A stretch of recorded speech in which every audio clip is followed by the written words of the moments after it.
오늘 교육의 목차인데요.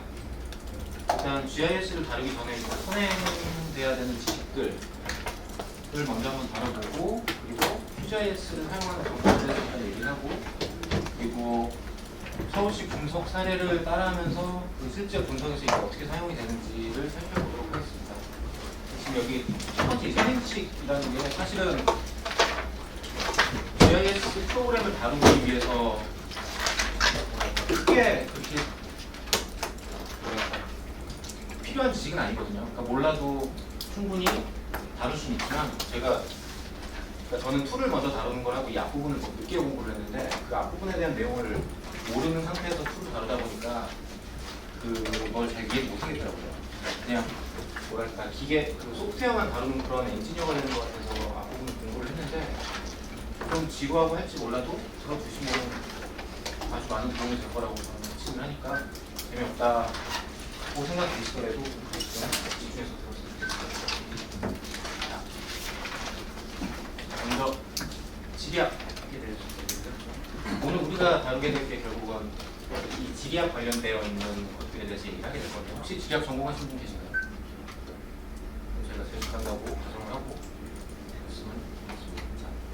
지리학 일단 정의는 그 네이버 사전에 보면 인간이 사는 지표상의 지역적 성격을 밝히는 학문이라고 나와 있고, 그리고 자연과학과 인문사회과학의 개념을 모두 적용한 학문이다라고 나와 있는데, 그런 걸 볼 수가 있겠죠.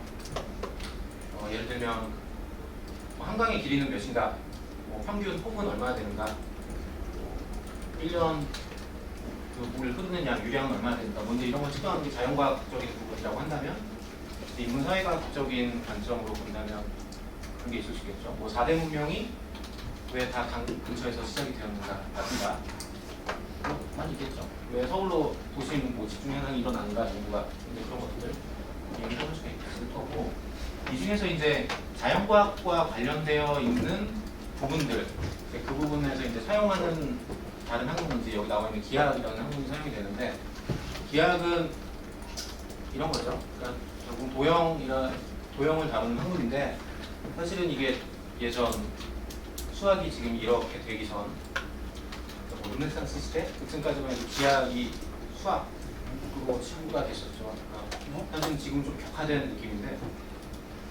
수학이라고 보시면 되겠죠. 그래서 이 각각을 보면 지리학은 지오그래피 해서 지오라는 지구 땅을 의미하는 지오라는 단어와 기술하다라는 그래피라는 단어가 합쳐져서 지리학이라는 거를 단어가 만들어졌고, 이 기하학은 마찬가지로 지구 땅이라는 지구와 측정하다라는 메트릭이 합쳐져서 결국은 기하학이라는 게 땅을 측정한다라고 볼 수가 있겠죠. 그러면 잠깐 얘기를 해서, 혹시 이 기하라는 단어의 어원을 알고 계신 분 있으신가요? 이게 우리 말로 하면 이게 몇 기 어찌하로 이게 되는데, 우리말로 하면 몇 어찌죠. 몇 어찌. 이거랑 동이란 이름의 수필이 있어요. 국문학자 양수동 선생이라는 분이 본인 수필을 썼는데, 몇 어찌라는 제목의 수필이에요. 요 내용이 나와 있는데, 거기에.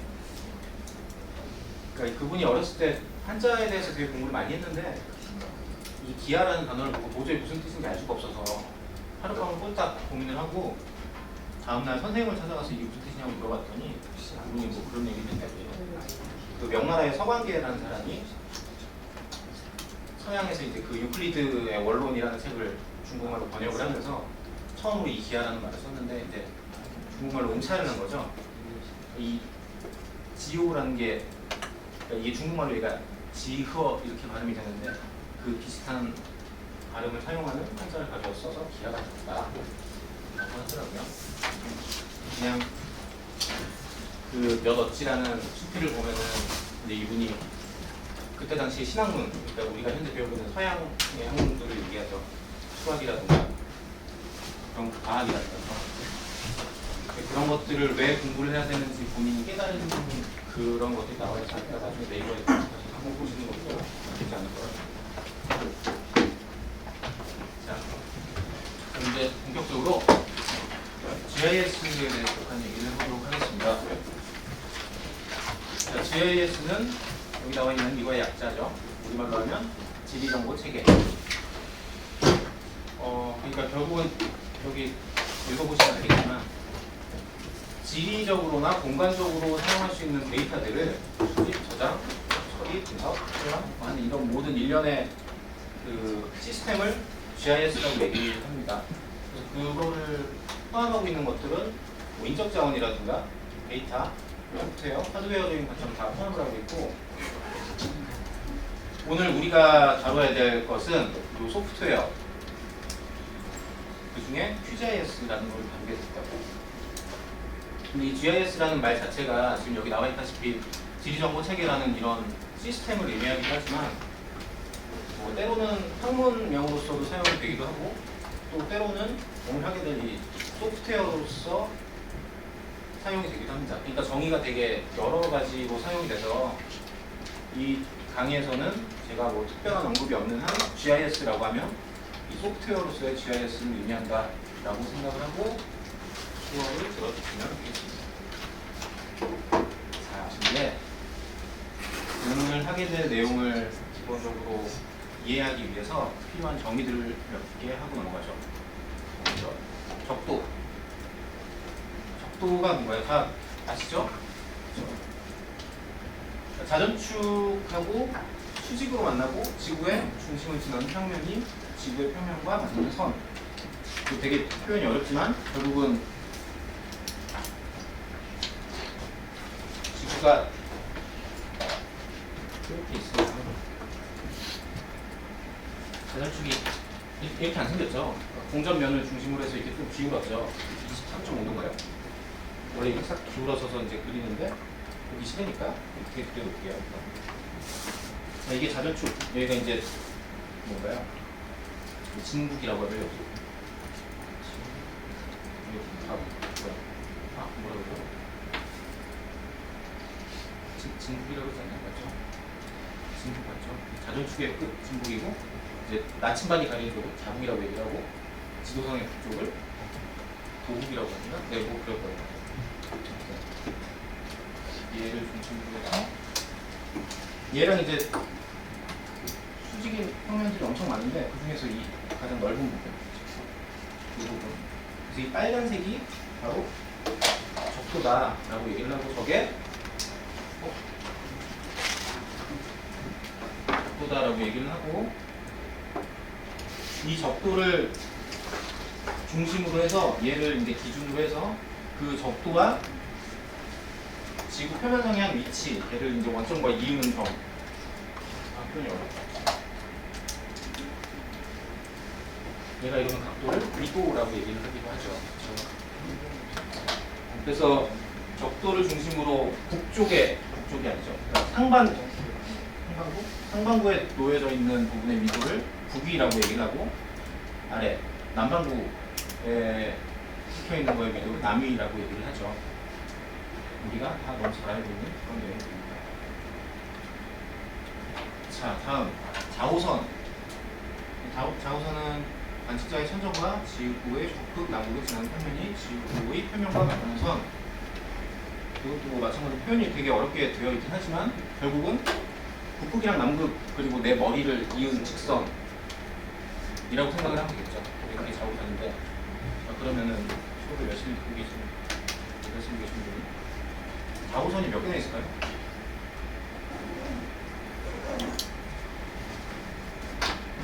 개 있을까요?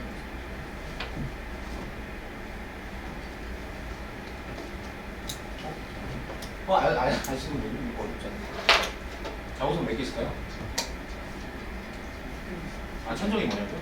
천정은 내 머리라고 생각해요. 여기서 가상에 이렇게 우주를 이렇게 딱 천구가 있다라고 생각을 했을 때 관측자 머리에서 천구에 부딪히는 점이 천정인데, 그건 중요한 게 아니고요. 고기랑 나랑 이렇게 엄청 많겠죠? 여기 서 있을 때 좌우선과 이쪽 옆에 공했을 때 좌우선과 옆에 조금 공했을 때 좌우선이 각각 다 존재를 하게 되니까 좌우선은 무수히 많게 될 거예요. 아주 많이. 그 중에서 이제 좌우선이 무수히 많이 존재하니까 얘도 마찬가지로 이제 우리가 기준을 잡을 게 필요한데, 그래서 그 기준으로 필요한 게 본초 좌우선이라고 하는 좌우선입니다.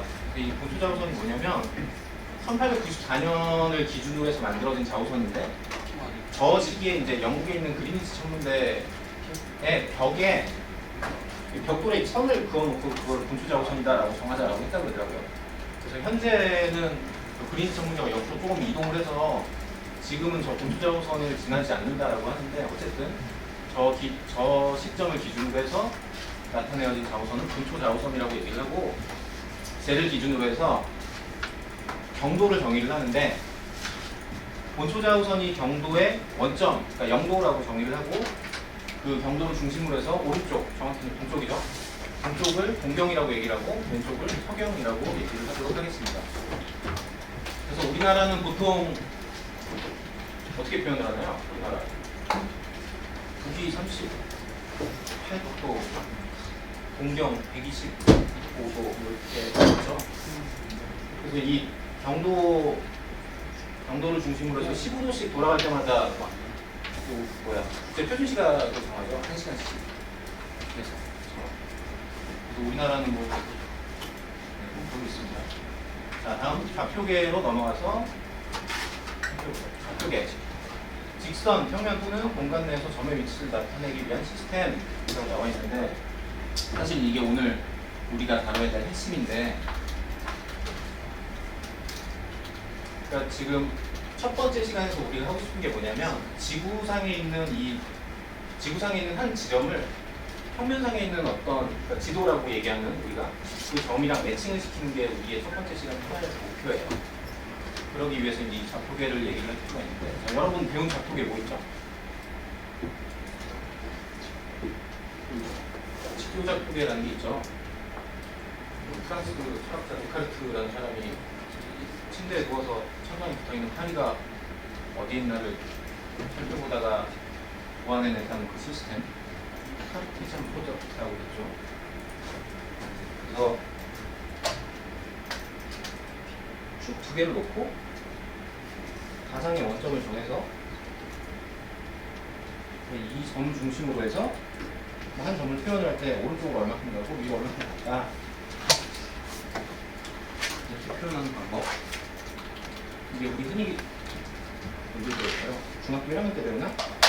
중학교 1학년 때 직교 좌표계라고 해서 처음 배우는 거죠. 그래서 뭐 여기서 이제 1차함수가 보고 2차함수가 보고 막 이런 거 배우는데 혹시 여기 계신 분들 중에서 기초 미적분을 수강하신 분은 아니면 좀 예전에 학교를 다니셨던 분들은 여기서 추가적으로 좌표를 하나 더 배우실 거예요.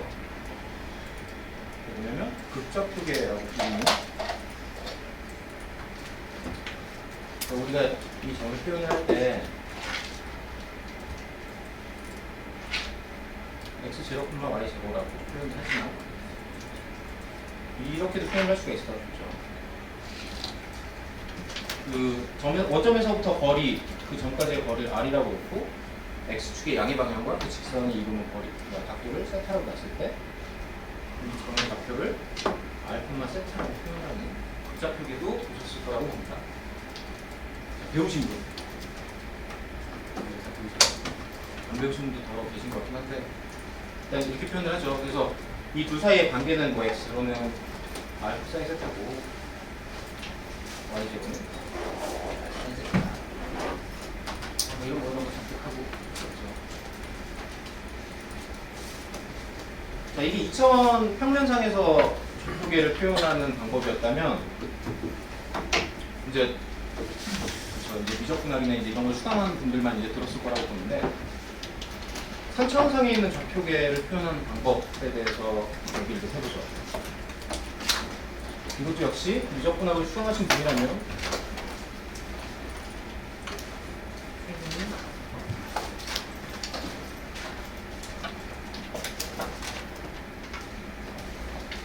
이렇게 놓고 이거 어떻게 표현하나요?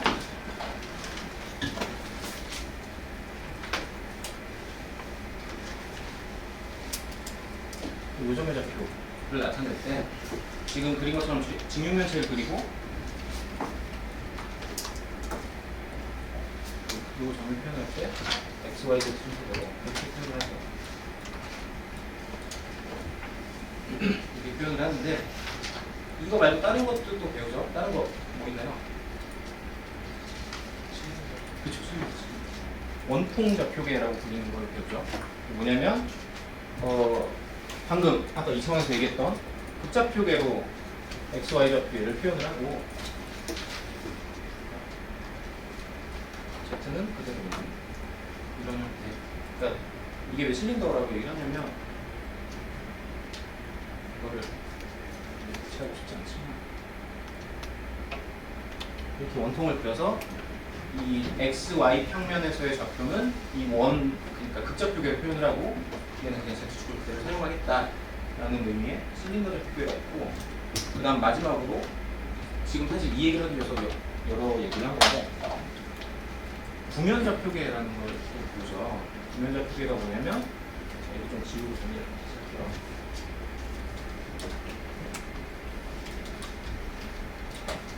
구면 좌표계가 뭐냐면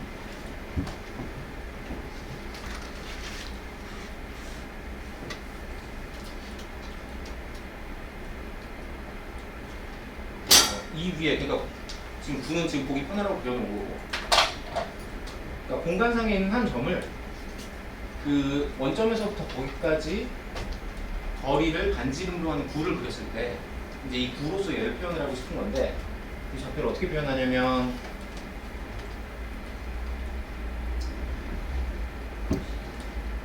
자, 여기서부터 이 거리를 로우라고 했고, 그리고 Z축의 양의 방향과 얘가 이루는 각도를 P라고 했고, 그 다음 얘를 XY축에 내렸을 때 이거를 세타라고 보면, 자, 이게 의미하는 게 뭐냐면 공간상에는 한 점이 주어졌을 때 거리하고 X축의 양의 방향과 얼만큼 돌아가는지를 확인을 할 수 있고, 그리고 XY 평면에서 위로 얼만큼 들려있는지를 확인을 하면 그 점의 좌표를 유니크하게 찍을 수 있다 라고 느낌이 오시나요? 네, 그쵸. 우리 이거 사실 지금 이렇게 표현을 해서 그렇지 흔히 우리가 위경도라고 불리는 그거를 의미하는 거죠. 얘가. 단지 저는 지금 Z축이 양의 방향과 이 성분이 이룬 각도를 이거라고 놨지만 우리가 흔히 미도라고 사용하는 거는 이 각도를 사용을 할 뿐이지 결국은 똑같은 걸 얘기를 하고 있죠. 구면 좌표계라고 불리는 좌표계. 보통 이렇게 5가지 좌표계 정도를 대학에서 수학 전공이 아닌 분들이 많이 보죠. 미적분학을 배우면은 기본적으로 하는 겁니다. 자, 그래서 지금 얘기한 이 마지막 구면 좌표계를 우리는 계속 사용을 하게 될 거예요. 다음으로 넘어가서 지오이드에 대해서 잠깐 얘기를 해보도록 하겠습니다. 지구를 우리가 표현을 할 때 지구 모양을 그대로 그려서 표현하는 게 합리적인 방법일까요? 사실 일단은 지구 모양을 그대로 그린다는 것 자체는 불가능하고, 그걸 측정하고 있는 순간에도 어느 부분에서 변화가 일어나고 있겠죠. 그래서 지구랑 굉장히 비슷한 어떤 형태를 만들어서 이제 그 지구를 묘사를 하는데, 그 비슷한 형태를 만드는 방법에 대해서 여기 적어놨어요. 뭐냐면 이렇게 있죠.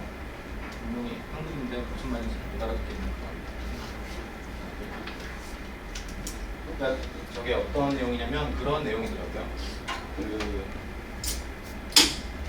평균 해수면을 기준으로 해서 거기에 그 고도에서의 위치 에너지가 똑같은 점들을 모아놓은 그림이라고 보시면 되는데, 그냥 지구를 조금 단순해놨구나 라고 생각을 하시면 될 것 같아요.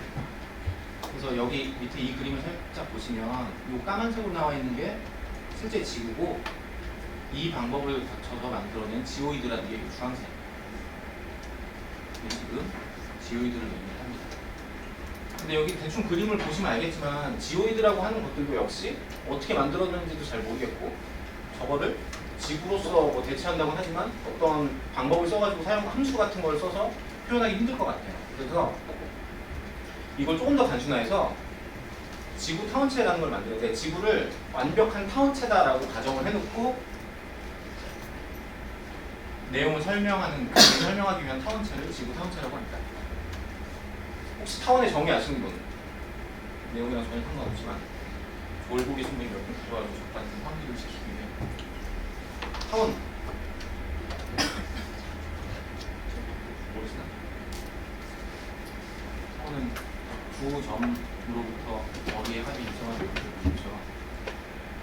그래서 못 두 개 이렇게 박아놓고 실 이렇게 매달아서 연필 이렇게 가운데 그리고 여기 기하 벡터스가 있거든요. 그래서 그 타원이 있을 때 타원을 뭐 장축이든 단축이든 회전시킨 그 3차원 입체도형 타원체라고 얘기를 합니다.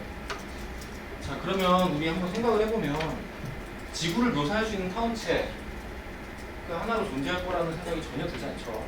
그렇죠? 어떤 지역에서는 이 타원체가 맞을 거 같고 저 지역에서는 저 타원체가 맞을 거 같고 타원체도 되게 여러 개 있을 것 같다는 생각이 드는데 그거에 대해서 얘기를 해보도록 하겠습니다. 자, 지구상의 한 점을 위도한 정도로 조합하기 나타낸 좌표계인 지리좌표계에 대해서 얘기를 할 건데 좌표계를 잠깐 신경을 끄고 타원체에 대해서 잠깐 생각을 해보죠. 자, 지금 우리가 뭐라 그랬냐면 지구를 지오이드라는 형태의 어떤 부채로 입체 도형으로 단순화하고 근데 그 지오이드라는 것도 너무 다루기가 어려워서 수학적인 완전한 회전 타원체로 지구를 정의하기로 했는데 지금 이렇게 생겼다라고 하기로 했는데 지금 말씀드렸다시피 어떤 타원체를 선택을 할지에 대한 논란이 많이 있을 수밖에 없겠죠. 자, 예를 들면 지금 이쪽 그림을 한번 보시면 지금 이 까만색이 지오이드인데 되게 감자같이 생겼죠. 이거 실제로 인터넷에 검색해보면 얘는 되게 묘사를 이쁘게 해놨네 라는 걸 보실 수 있을 거예요. 엄청 찌그러지게 그려주고 그러거든요. 어쨌든 자, 지금 이 지역 그리고 지금 X 쳐져 있는 이 지역을 보면은 이런 타원체를 갖다 내면 얼추 비슷한 것 같아요. 그렇죠? 하지만 이쪽 지역은 이 타원체로 묘사하기가 쉽지가 않죠. 그렇죠? 그리고 이 타원체가 아니더라도 다른 타원체들도 역시 마찬가지일 거예요. 그러니까 지역마다 분명히 맞는 타원체가 있고 그렇지 않은 어울리지 않는 타원체가 있을 텐데 그래서 그 국지적으로 사용하는 타원체들이 다 달라요. 그리고 또 한 가지 여기서 말하는 지구의 중심은 이제 그 중력의 무게 중심이라고 생각을 해도 될 것 같은데 그 지구의 중심이랑 타원의 중심을 같이 이렇게 동일하게 해놓으면 이게 지역을 묘사를 할 수 있을까라고 생각을 하면 전혀 그렇지 않죠. 지금 얘 같은 경우는 타원의 중심이 2.2포인트인데 지구의 중심이 옆으로 벗어나 있죠. 그렇죠? 그러니까 얘 같은 경우는 동일하게 위치가 되어 있지만 그럼 얘처럼 이렇게 살짝 비틀어 놓으면 이쪽은 잘 묘사를 할 수가 있을 것 같은데 얘 같은 경우는 그냥 보기에 편하다고 해서 맞춰놓으면 어느 지역도 설명을 못하죠. 제대로. 그렇죠? 그래서 지금 이것처럼 타원체를 정의를 하고 타원체의 중심의 위치를 정의를 해줘야지 이제 우리가 뭔가를 얘기를 할 수가 있을 것 같은데 그 타원체와 타원체의 중심을 정의한 거를 데이텀이라고 얘기를 하고 우리가 측지계라고 합니다. 정의를 하고 그 측지계에 따라서 이제 우리가 좌표를 만들어낼 수가 있어요. 그래서 그 대표적으로 일단 사용하는 타원체들이 그러니까 우리나라에서 사용하는 타원체들이라고 보시면 타원체가 되게 많은데 그 중에서 이제 우리나라에서 사용하는 것들이 이 세 개가 가장 많이 사용이 되고 우리나라에서 현재 사용하는 좌표계는 전부 다 이 세 개로 이루어졌다라고 생각을 하시면 될 것 같아요. 그리고 첫 번째가 SL 좌표계라는 거고 처음에 일본에서 사용하는 걸 그대로 우리가 사용했다라고 하고요. 그 다음 GRS80이라는 타원체 이게 국제 표준으로 사용되는 타원체고 WS84 이제 미국 군사용으로 개발된 타원체인데 얘는 우리 핸드폰이나 랩이나 사용하는 GPS에서 사용하는 타원체다 라고 생각을 하시면 되겠습니다. 자, 근데 여기 보시면 이 장반경이랑 단반경을 이 GRS80이랑 WS84를 비교를 해보면 똑같죠. 이 두 개가 차이점이 단반경이 0.1mm인가 0.1m인가 차이가 난다고 하더라고요. 그래서 실질적으로는 거의 동일한 타원체니까 크게 구분을 두지 않고 사용을 해도 된다 라고 합니다. 하지만 이 어떤 걸 사용하느냐에 따라 좌표계에 대한 이름이 변하니까 알고 계셔야겠죠. 자, 그러면은 생각을 해보죠. 자, 우리가 정했어요. 타원체도 정하고 중심을 어디다 놓을지도 다 정해놨어요. 자, 그러면 타원체 상에 있는 어떤 점이 아까 처음에 이 앞부분에 얘기했던 이 위도 경도로 표현이 될 수 있겠죠. 그렇죠? 그러면은 위 경도로 표현이 되면 지구상에 있는 한 점을 찍을 수 있겠죠. 다시 얘기해서 타원체 상의 한 점과 지구상에 있는 한 점이 국지적으로는 1대 매칭이 되겠죠. 이해되세요? 안 된다. 좀 더 깊은 설명이 필요하다. 그러니까 계속 말씀을 드렸다시피 이 타원체는 지구라고 우리가 생각을 할 거기 때문에 타원체 상에 있는 한 점과 지구상에 있는 한 점을 매칭을 시킬 수가 있어요. 위경도를 통해서. 됐죠? 그래서 그 타원체가 정의가 되고, 그러니까 다시 데이텀이 정의가 되고 위경도를 찍어주면은 이제 그 점의 위치를 찾아낼 수가 있는 거죠. 다시 그러면은 타원체가 정의되고 중심을 찍어주면 좌표계 하나를 만들어낼 수가 있겠네요. 자, 이해되세요? 자, 그렇게 만들어진 좌표를 지리 좌표계라고 합니다.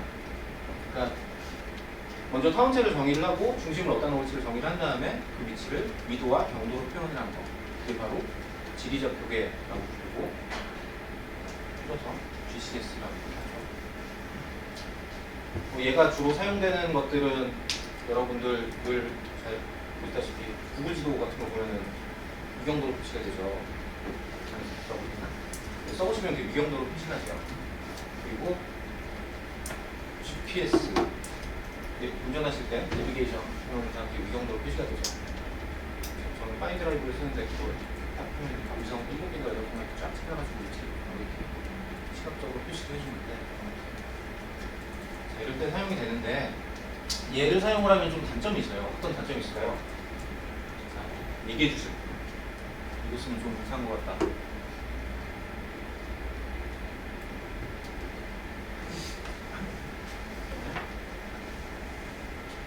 그러니까 일단 얘는 각도로 표시가 되죠. 위치가 각도로 표시가 되기 때문에 두 점의 위치를 딱 각도로 표현을 해놓고 나서 그 두 점 사이의 거리를 표현하기가 쉽지가 않죠.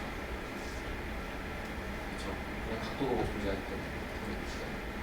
그리고 지금 이 상태로 표현을 한다면 지도상의 얘를 어떻게 표현해야 될지 우리가 전혀 정보를 알 수가 없죠. 그러니까 2차원 상의 지도.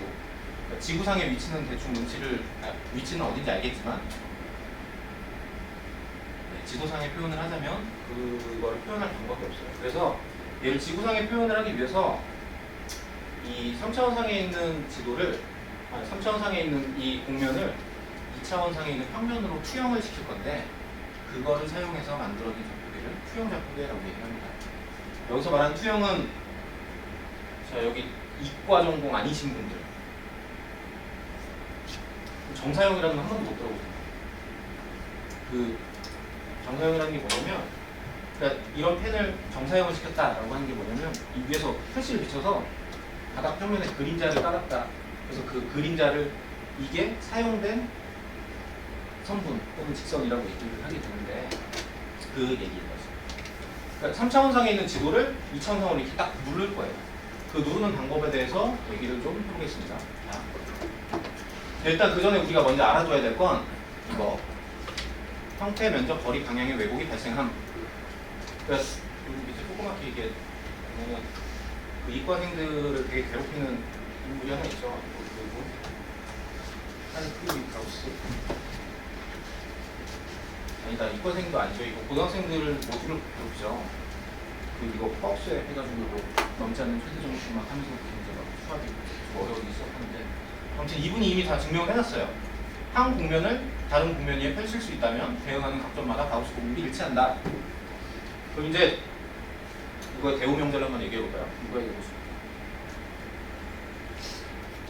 자, 이거 대우 명제를 생각해보면 대응하는 각 점마다 가우스 공률이 일치하지 않는 점이 존재한다면 한 국면을 다른 국면 위에 펼칠 수 없다가 되겠죠. 근데 평면은 저 결론부터 얘기하자면 가우스 공률이 0이고 국면은 그렇지 않기 때문에 펼칠 수가 없어요. 아예 불가능. 그래서 얘를 2차원상의 지도에다가 지구를 펼치기 위해서는 반드시 왜곡이 발생해요. 반드시. 그래서 그 왜곡을 어떤 걸 줄일 거냐, 그러니까 어떻게 최소화할 거냐를 이제 방법을 강구해서 이제 이거를 펼치게 되는데, 자, 그 중에서 뭐 투영하는 방법은 되게 여러 가지가 있어요. 자, 여기 보시다시피 이런 방법들이 있는데 얘를 이렇게 보시면 될 것 같아요. 투영 또는 사형이라고 하는 방법이 아까도 말씀을 드렸다시피 빛을 비춰서 그림자를 생각을 해야 되겠죠. 지구가 이렇게 있으면 종이를 여기다 어떻게 싹 씌워서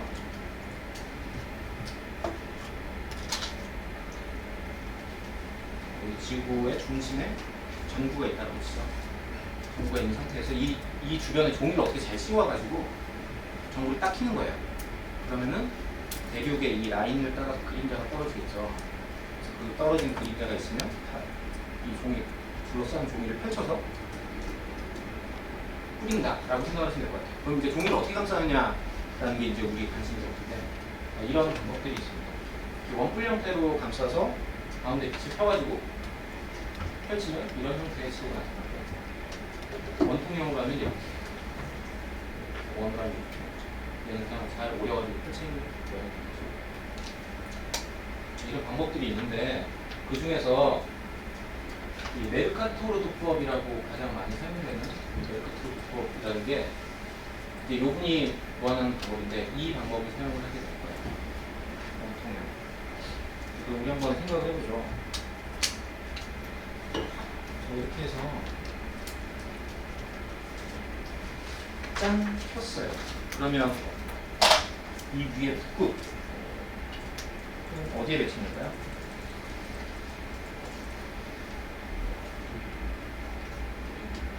배치될 수가 없겠죠. 그렇죠?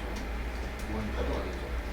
그럼 여기서 아주 조금 옆으로 옮겨 나가면 저기 어디까지 찍혀 있을 거고 여기 조금 옆으로 가면은 이 지구상에서는 굉장히 짧은 거리지만 이 펼쳐진 지도상에서는 되게 먼 거리가 되겠죠.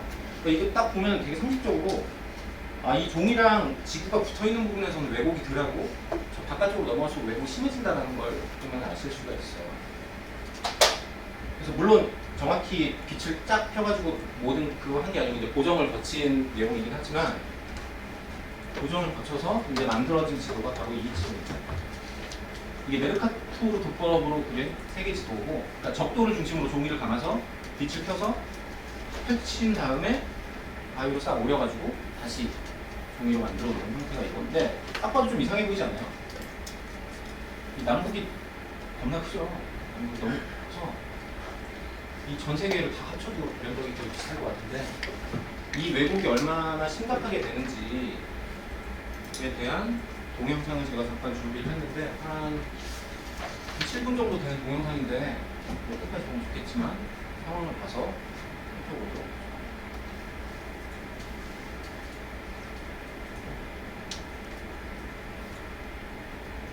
잠깐 동영상을 보고 내용을 이해하겠습니다.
생각해보는 여기 보시면 볼 수 있으니까 한번 확인해 보시고 방금 이 동영상 속에서 사용했던 고정하는 그 소프트웨어 있잖아요. 또 저기 들어가 보시면 실제로 해보실 수 있으니까 보셔서 해보시는 것도 좋지 않을까. 자, 그래서 이 지금 메르카토 기법을 사용을 하면은 적도 지방에 왜곡이 없다는 건 잘 알겠는데 그럼 이 방법을 그대로 사용을 할 수는 없겠죠. 적도 지방에 있는 국가만 제대로 된 지도를 사용하고 나머지 국가들은 사용을 할 수가 없으니까. 그래서 이거를 조금 보완해서 만들어진 방법이 바로 횡축 메르카토르 기법이라고 부르는 방법입니다. 이게 뭐냐면 아까 메르카토르 기법은 어떻게 했죠? 지구를 원통형으로 이렇게 감았죠. 감은 부위가 우리 적도였는데 적도를 기준으로 감는 게 아니고 좌우선을 중심으로 해서 감는 거죠. 그러니까 세로로 이렇게 감아서 그래서 이게 왜 횡축이라고 불리냐면 이 감은 원통의 축이 횡으로 놓여져 있다라고 해서 횡으로 놓여져 있다라고 해서 횡축 메르카토르 기법이라고 얘기를 하고 줄여서 TM 좌표계 TM이라고 많이 사용을 합니다. 여러분들이 만나게 될 좌표계는 전부 다 앞으로 다 TM이라고 보시면 돼요. 한 100에 99는 TM 좌표계를 보게 되실 거고 어디서 좌표계가 뭔가요? 그럼 뭐 무슨 TM 좌표계예요? 다 이거니까 잘 보시면 좋겠죠. 자, 별건 없고 앞에서 한 거랑 같은 내용인데 얘는 그냥 단지 원통을 좌우선 방향으로 감쌌다라는 겁니다. 그래서 본초 좌우선을 중심으로 감쌌다가 펼친 지도가 이렇게 생겼어요. 여기 보시면 여기가 지금 북극이고 여기가 남극인데 이거 이해 되시나요? 이렇게 감았다가 그린치 천문대에 저 반대쪽의 적도 부분을 이렇게 잘라가지고 여기다 보시면 이거 적도고 여기 적도가 되겠죠. 사실 두개가 만나야 되는 거예요. 자, 이렇게 생겼죠. 그래서 사실 제가 이거 처음 보고 되게 깜짝 놀랐는데 운명이라는 게임을 되게 좋아하는데 그 게임을 하다 보면은 세계 지도를 되게 많이 하거든요. 세계 지도 하다 보면 우리나라 운명을 되게 많이 씁니다. 이 넘어가는 게 엄청 멀어요. 이렇게 가야 돼요. 근데 이거 보고 위로 가면 엄청 빠르네? 라는 걸 이거 보고 처음 약간 시각적으로 느꼈달까? 그래서 저한테 충격을 준 자, 근데 이것도 이제 문제가 발생을 하기 시작했어요. 그게 어떤 문제냐면 일단 횡축으로 이렇게 하고 나면은 우리나라처럼 이렇게 위아래로 긴 나라들은 이렇게 하나로 이렇게 잘 될 것 같은데 러시아처럼 이렇게 양옆으로 이렇게 쭉 길게 되어 있는 애들은 이 좌우선을 중심으로 해서 옆으로 펴지면 펴질수록 점점 왜곡 심해지겠죠. 그렇죠? 그래서 좌우선을 기준을 하나를 놓는 게 아니고 여러 개를 기준으로 와서 이제 지도를 여러 개를 만들어서 합치는 그런 작업을 하는데 이거를 다 국가별로 자기네 표준을 만들어 사용을 하다 보니까 전 세계적으로 하나로 뭔가 통합을 할 수가 없게 되어버린 거죠. 그래서 세계 경찰, 미국 같은 경우는 이제 전 세계 지도에서 전 세계에서 군사 작전을 펼치는데 통일된 지도가 없으면 이제 되게 힘들죠. 위치를 표현하는 것도. 그래서 표준으로 UTM 좌표계라는 걸 만들어서 사용을 합니다. 우리가 만나는 좌표들은 거의 UTM은 없다고 보고 군사용으로 많이 사용되는 것 같아요. UTM 좌표계는 뭐냐면 그냥 그 경도를 6도마다 다 쪼개서 그러니까 지구를 사과라고 이렇게 생각을 하시고 그 각도가 6도마다 이걸 다 쪼갠 거죠. 6도를 이렇게 딱 쪼개면은 60개의 사과가 만들어지겠죠. 사과 조각이 이렇게. 그래서 그 사과 조각의 가운데 점을 이 선을 감는 메르카토르 기법을 사용할 때 그 감는 좌우선을 기준으로 삼고 이제 걔를 중심으로 해서 지도를 갖다 만들어서 합친 게 바로 여기 나와 있는 UTM을 적용한 트리스트다라는 겁니다. 얘는 거의 만날 일 없지만 그냥 이런 거다라고 생각을 하시면 될 것 같고 근데 얘도 지금 보시다시피 제대로 표현이 안 돼 있죠. 남극 같은 경우 이렇게 다 표현된 거 보면은 그렇죠. 그래서 국지적으로 조금씩 본인들의 표준을 만들어서 사용을 한다라는 걸 보시면 될 것 같고 자, 그럼 이제 우리 앞부분까지 뭘 했냐면 타원체는 정의를 했고 그리고 종이를 어떻게 감아서 어떻게 투영시키는지 정의를 했죠. 그래서 이렇게 프레스를 딱 여기 전부에 불을 펴가지고 전구에 불을 켜서 지도를 표현을 한 다음에 저 종이를 다시 펼쳤다고 가정을 해놓고 얘기를 해보죠. 자, 펼쳤는데 그래서 우리나라가 이렇게 나왔어요. 그럼 이 우리나라의 여기가 어떤 점이냐를 우리가 얘기를 해야 되는데 이걸 얘기를 어떻게 할 수 있을까요? 지금으로서는 얘기할 방법이 전혀 없죠. 왜냐면 기준되는 점이 없기 때문에 저 위치를 표현을 할 수가 없는데, 그래서 기준되는 원점을 잡을 필요가 있어요.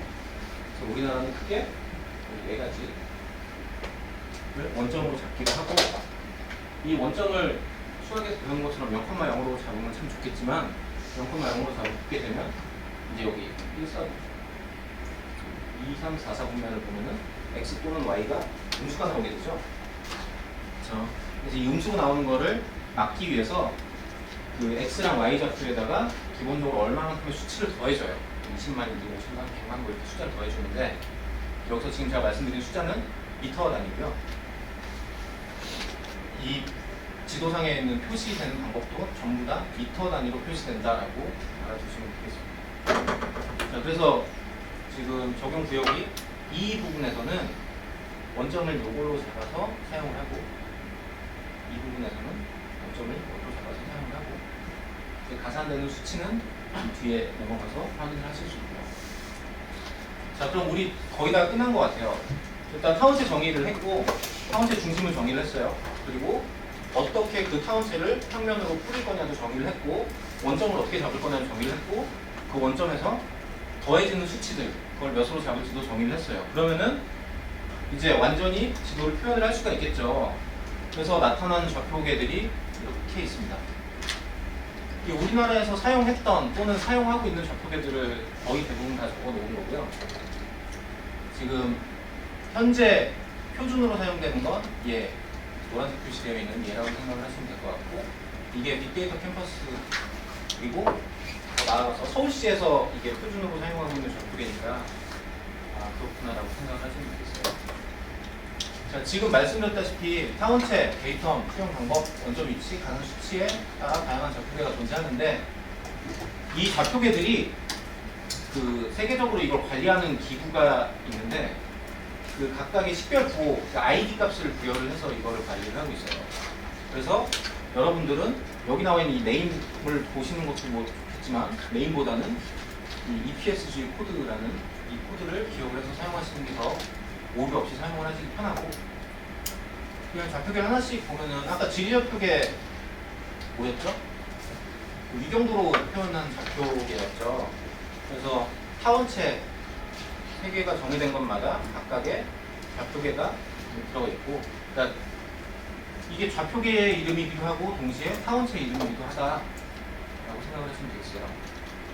그리고 수용 좌표계는 여기 보시면 프로젝션이라는 걸 보시면 UTM이 있고 TM이 있죠. 거의 대부분 TM이고 TM 좌표계가 있고, 원점을 어떤 기준으로 삼을 것이냐, 뭐 얘 같은 경우 살펴보면 동경 127도, 북위 38도를 원점으로 삼고, 그 원점의 수치를 0,0이 아니고 20만, 60만으로 놓겠다라는 내용입니다. 이 수치를 기억을 해두실 필요가 없는데, 이 수치가 의미하는 거는 좀 알아두시면 좋아요. 컴퓨터 프로그래밍 언어를 좀 다루시는 분이 있으실지 모르겠는데, 그 다루시다 보면은 가끔 좌표를 변환해야 되는 경우가 나타날 수 있거든요. 그러니까 이 좌표계를 사용하는 걸 다른 좌표계로, 예를 들면 뭐 다음에서 API를 가져와가지고 뭘 하는데 내가 사용하는 좌표계랑 다르다라고 한다면 그거에 맞는 좌표계를 변형을 해야 되는데, 그걸 제공해준 라이브러리들이 있어요. 그게 지금 여기 있는 이 얘네들을 다 그 4개 값으로 사용하는 함수들이라서 알아두시면 아주 좋을 것 같고, 네, 그 정도 되겠습니다. 자, 혹시 여기까지 질문 있으신 분? 있으신가요?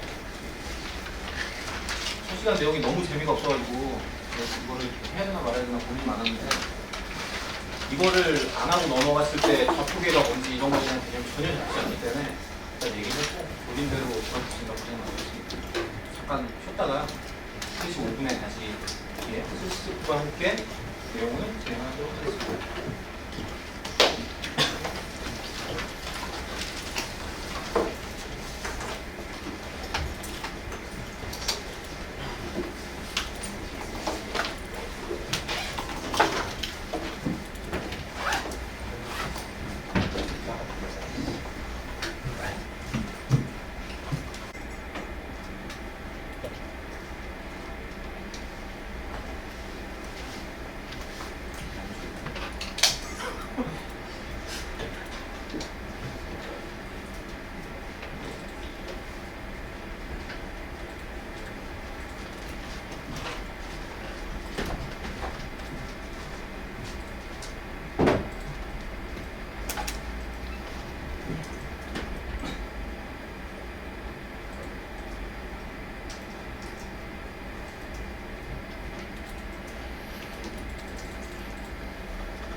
혹시 옆자리 안 들어오신 분 계신가요? 저기 슬슬 시작해야 될 것 같은데 여기 여차하면은 지난번처럼 시간을 초과할 수도 있다라는 그런 마음이 있어서 일단은 옆에 분들 몇 분 안 오셨네.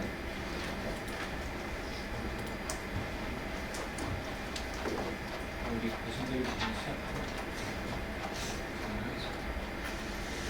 자, 이제 앞에 재미없던 거 이론적인 내용들은 조금 어느 정도는 이제 마무리가 되고 뒤에도 전혀 없진 않아요. 조금씩 나오긴 하는데 어쨌든 마무리가 되었고 이제 실질적으로 QGIS라는 소프트웨어를 사용하는 방법에 대해서 얘기를 해보도록 하겠습니다.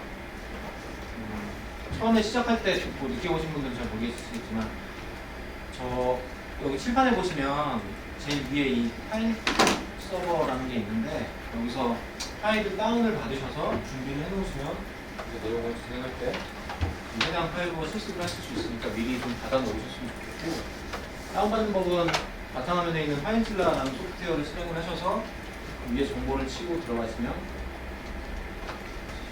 확인이 가능합니다. 잠깐 보여드리자면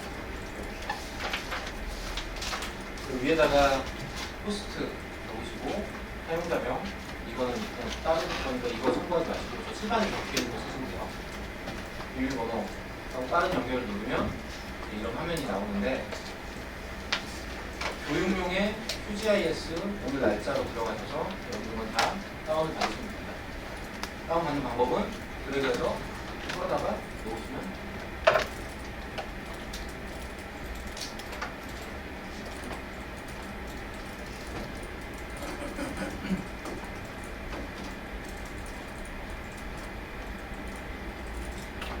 이제 다운 받으시는 분들은 다운을 받으시고 내용을 좀 이어서 보도록 하겠습니다.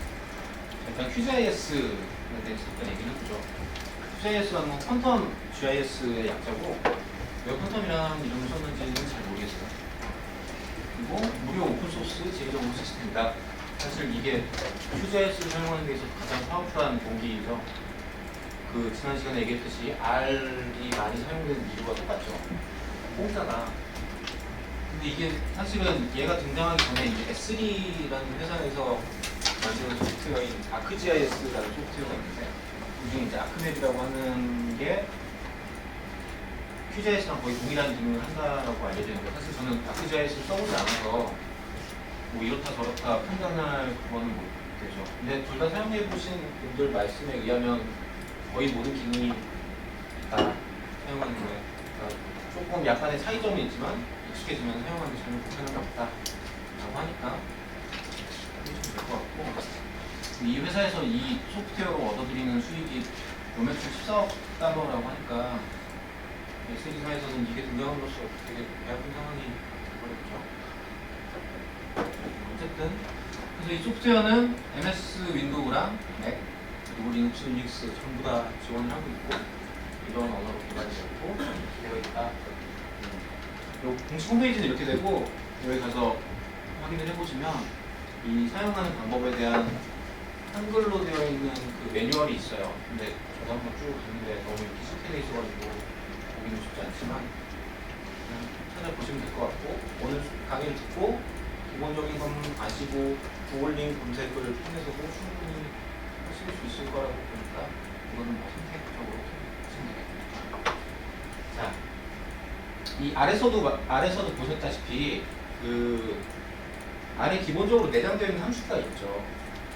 뭐 평균 함수라든가 데이터 프레임 조작하는 함수들이 기본적으로 제공이 되는 게 있고 그 제공되는 거 외에 이제 사람들이 개발을 해서 라이브러리로서 제공해 주는 것들이 있었죠. 패키지라고 그러죠. 안에서 그 패키지를 추가로 설치를 해서 사용할 수 있었던 것처럼 여기도 마찬가지로 QGIS에서 기본적으로 제공해 주는 함수들이 있고 그거와 별개로 플러그인이라는 이름으로 똑같아요. 개념은 그 어떤 개발자들이 올려놓은 거를 이제 다운을 받아서 사용하는 그런 형태가 되겠습니다. 근데 기본적으로 제공해주는 함수만으로도 되게 상당히 많은 부분을 소유를 할 수가 있어서 플러그인은 뭐 나중에 점점 여러분들이 좀 뭐랄까 고급 분석이라든가 이런 걸 하실 때 천천히 익혀가시면 충분할 것 같고, 오늘은 기본 대부분 함수를 가급적이면 많이 사용해 보는 쪽으로 하겠는데, 함수들이 너무 많아가지고 전체를 하긴 힘들고, 아 이런 식으로 사용하는구나 라고 맛만 보고 간다라고 생각을 하시면 돼요. 이것도 거의 아닙니다.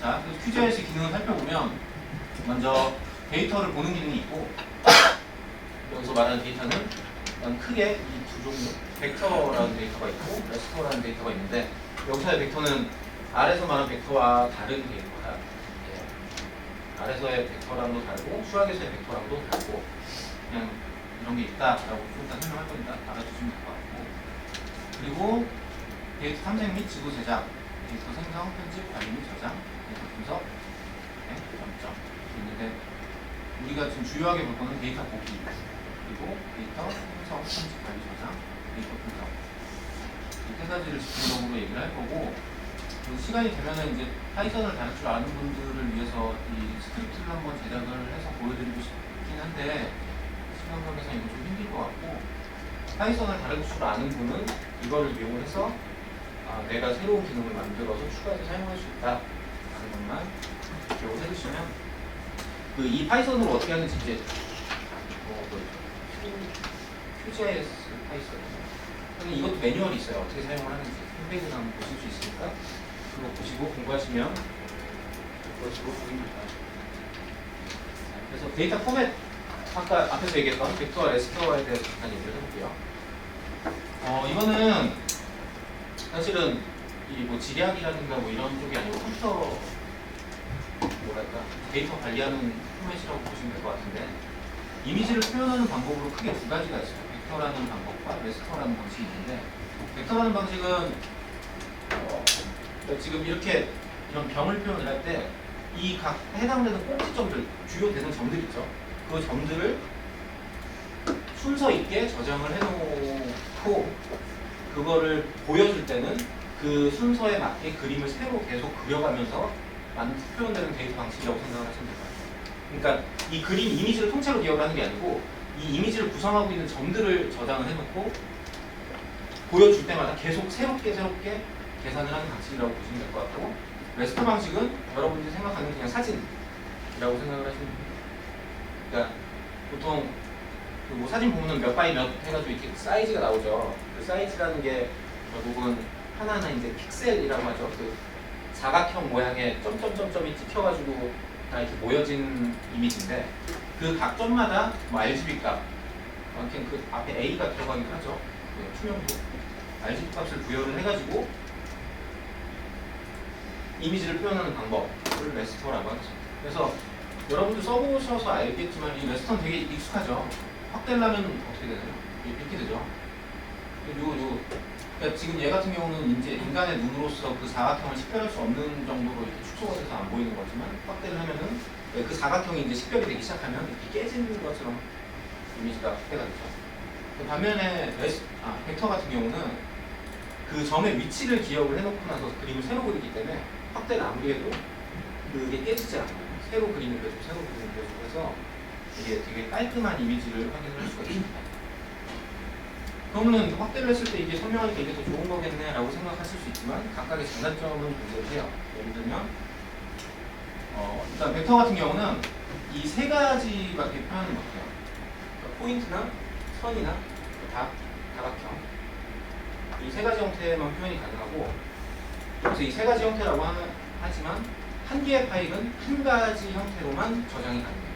그러니까 점으로 이루어진 벡터 파일이 있다라고 하면 걔는 점만 갖고 있어야 되고, 선으로만 선인 벡터 파일이 있다라고 하면 걔는 선으로만 가지고 있어야 되고, 마찬가지 다각형도 마찬가지고 동일한 형태의 데이터에 대해서만 저장을 할 수가 있다. 하지만 이미지는 뭐 다들 아시다시피 어떤 형태든 다 저장을 할 수가 있죠. 뭐 이렇게 위성사진을 찍어서 이렇게 본다라고 하면 나무, 도로, 그리고 또 건물, 사람 이런 것들을 다 한 이미지로 표현을 할 수가 있죠. 하지만 얘는 나무들이 찍혀있는 포인트 따로, 이제 뭐 도로가 나열되는 뭐 선이나 면 이렇게 따로, 건물 따로 표현을 해야 된다. 불편하죠 좀. 그래서 각각 장단점이 있는데 하나의 장점이 다른 거에 단점이 되는데, 자 먼저 벡터를 보면 점에 좌표만 저장하면 되기 때문에 용량이 작은 사이즈의 크기로 데이터를 표현할 수가 있다. 이미지 확대해도 손상되지 않는다. 이거가 레스트의 단점이죠. 픽셀별로 정보를 모두 저장돼야 되기 때문에 용량이 크고 이미지를 확대하면 깨진다. 그리고 레스트 같은 경우는 여러 가지 함께 표현할 수 있고 연속적인 세계 변화를 자연스럽게 표현할 수가 있는데 벡터 같은 경우는 좀 힘들다.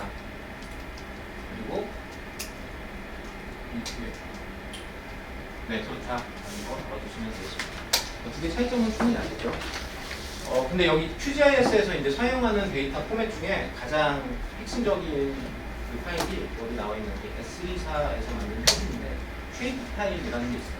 SHP 라는 확장자를 가지고 있는 이제 쉐이프 파일이라고 얘기를 하는데 이 쉐이프 파일이 벡터 이미지로 되어 있고 QGIS에서 사용하는 함수들, 분석, 공간적인 분석을 할 때 사용하는 함수들은 전부 다 벡터로 되어 있어야지 분석이 가능합니다. 그래서 오늘도 레스터보다는 벡터 데이터를 주로 다루게 될 거고 거의 모든 게 벡터라고 생각을 하시면 될 것 같아요.